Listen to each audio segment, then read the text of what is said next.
पहाड़ों से घिरा हुआ एक पुरसकून और सरसब्ज गांव नूरपुर अपनी खामोशियों और रूहानियत भरी फजा के लिए मशहूर था।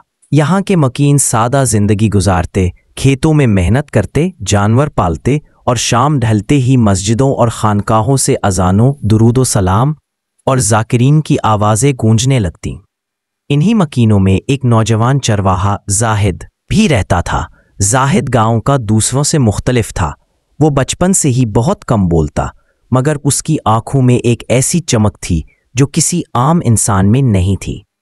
जब दूसरे लड़के खेल कूद में मसरूफ होते, जाहिद अकेला किसी दरख्त के साए में बैठकर आसमान को तकता या बहते पानी की रवानी में खो जाता। अक्सर लोग उसे देखकर सरगोशियों में कहते, ये लड़का अजीब है, शायद दीवाना है, मगर उसके वालिदैन और चंद बुजुर्ग जानते थे कि इसके अंदर कुछ खास है। एक दिन जाहिद अपने रेवड़ को जंगल के किनारे ले गया। सूरज गुरूब होने के करीब था और दरख्तों के दरमियान सुनहरी रोशनी अजीब जादू सा बिखेर रही थी। हवा में हल्की सी ठंडक थी और परिंदे अपने घोंसलों की तरफ वापस जा रहे थे। जाहिद ने बकरियों को एक खुली जगह पर बांधा और खुद करीब ही बहते चश्मे के पास जा बैठा। वो चश्मे के साफ पानी में अपना अक्स देख रहा था कि अचानक उसे ऐसा महसूस हुआ जैसे अर्द गिर्द की आवाज़ें मध्यम होने लगी हैं। उसने सर उठाकर देखा तो सामने एक बड़े पत्थर पर एक पुरासरार बुजुर्ग बैठे थे। सफ़ेद लिबास, लंबी दाढ़ी, हाथ में तस्बीह और आंखें बंद। उनके इर्द गिर्द एक नूर सा फैला हुआ था, जैसे सूरज की किरणें खास तौर पर उन पर टक गई हों। जाहिद के कदम बेख्तियार उस तरफ बढ़ने लगे। दिल में अजीब सी खिंचाक थी, जैसे कोई सदियों से उसे बुला रहा हो। जब वो करीब पहुंचा तो बुजुर्ग ने आंखें खोले बगैर आहिस्ता से कहा, जाहिद, तुम आ गए। ये सुनकर जाहिद के रोंगटे खड़े हो गए। उसने कभी इन बुजुर्ग को नहीं देखा था, ना ही किसी को उनके बारे में सुना था। वो हकलाते हुए बोला, आप मेरा नाम कैसे जानते हैं? बुजुर्ग हल्का सा मुस्कुराए। उनके होंठों से निकला, जो दिल तलाश में हो उसकी सदा अर्श तक जाती है। तुम्हारी पुकार हमें बहुत पहले सुनाई दे चुकी थी। उस लम्हे जंगल में अजीब सा सन्नाटा छा गया।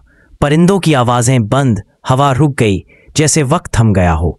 बुजुर्ग ने तस्बीह का एक दाना पलटा और कहा, जाहिद, अगर तुम नूर की तलाश में हो तो तैयार रहो।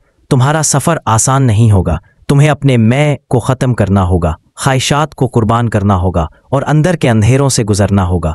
क्या तुम तैयार हो? जाहिद के दिल में खौफ भी था और तजस्सुस भी। उसने चंद लम्हे सोचा, फिर सर झुकाकर कहा, जी, मैं तैयार हूँ। बुजुर्ग ने आसमान की तरफ देखा, जैसे किसी अनदेखे इशारे का इंतजार कर रहे हों। फिर बोले, कल रात चांद की रोशनी में दरिया के किनारे आना, वहां तुम्हारा पहला सबक तुम्हारा मुंतजिर होगा। जाहिद उस रात घर वापस गया, मगर नींद उसकी आंखों से कोसों दूर थी। वो छत पर लेटा आसमान की तरफ देखता रहा। चांद पूरी आबोताब से चमक रहा था। उसके दिल में अजीब सा सुकून भी था और एक अनजाना खौफ भी, जैसे कोई बड़ा राज खुलने वाला हो।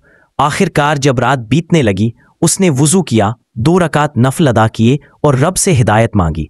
अगली रात वो दरिया के किनारे पहुंच गया।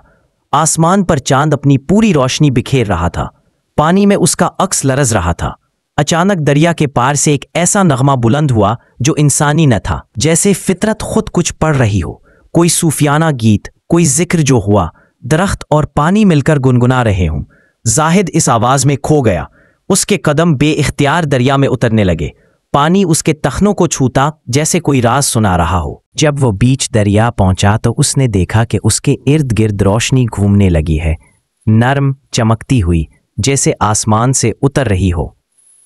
ये रोशनी आहिस्ता आहिस्ता उसके दिल में उतरने लगी। अचानक उसके जहन में उसकी पूरी जिंदगी एक फिल्म की तरह चलने लगी। बचपन की हंसी, वालिदैन की बातें, दोस्तों के तहक़े, गांव के मनाजिर, फिर उसके खौफ, कमज़ोरियाँ, ख्वाहिशें, सब एक एक करके उसके सामने आए और फिर धुंध में मिटने लगे। वो रोशनी जितनी अंदर जा रही थी, उसका मैं इतना मिटता जा रहा था। उसने महसूस किया जैसे वो अपनी ज़ात की कैद से निकलकर किसी और जहान में दाखिल हो रहा है। अचानक एक लम्हा आया जब सब कुछ खामोश हो गया। ना आवाज़, ना रोशनी, ना अंधेरा, सिर्फ वजूद का एक एहसास जो ना लफ्ज़ों में बयान हो सकता है, ना अक्ल में समाता है। उस लम्हे वो फना के करीब था। सुबह हुई तो गांव वाले जाहिद को दरिया के किनारे बेहोश पड़ा पाया। वो उसे उठाकर घर लाए। उसकी आंखों में एक अजीब रोशनी थी, उसका चेहरा चमक रहा था और उसकी जबान से बेइख्तियार जिक्र इलाही जारी था। उस दिन के बाद जाहिद ने दुनियावी काम छोड़ दिए और उस बुजुर्ग की सोहबत इख्तियार कर ली। उसने बरसों उनके पास रहकर बातिन की तालीम हासिल की। उसने नफ्स की जंग लड़ी, अपने गुरूर को तोड़ा, खिदमत खल्क में दिन रात लगाया और अंदर के पर्दे हटाए। वो जंगल का वो लम्हा उसकी जिंदगी का मोड़ बन गया था। सालों बाद जब बुजुर्ग का विसाल हुआ तो जाहिद खुद एक कामिल दरवेश बन चुका था। उसकी खानकाह में दूर दूर से लोग आते, दिलों के जंग उतारते, सवाल पूछते और सुकून पाते। जाहिद हमेशा यही कहता, नूर बाहर नहीं तुम्हारे अंदर है, तुम्हारा काम सिर्फ पर्दे हटाना है। उसकी जिंदगी एक चलती फिरती तफसीर बन गई। उसके पास आने वाले लोग दुनिया की चमक दमक छोड़कर दिल की दुनिया दरियाफ्त करने लगते। कुछ दिन इसकी महफिल में बैठने से ही लोगों की आंखों से आंसू बहने लगते, वो आंसू जो तौबा, इश्क और पहचान के होते हैं। जाहिद ने अपनी पूरी जिंदगी ना कोई दावा किया, ना कोई करामत दिखाई। उसकी सबसे बड़ी करामत उसका सुकूत और उसकी नज़र थी। लोग कहते थे कि जब वो तुम्हारी आंखों में देखता है तो तुम खुद को देखने लगते हो। उसके इंतकाल के बाद भी उसकी खानकाह से नूर की किरणें फूटती रहीं। उसका नाम वक्त के साथ मिट गया, मगर उसकी बात दिलों में रह गई। नूर की तलाश में मत भटको, वो तुम्हारे अंदर छुपा है, तुम्हारी खामोशियों में, तुम्हारे सजदों में, तुम्हारे आंसुओं में।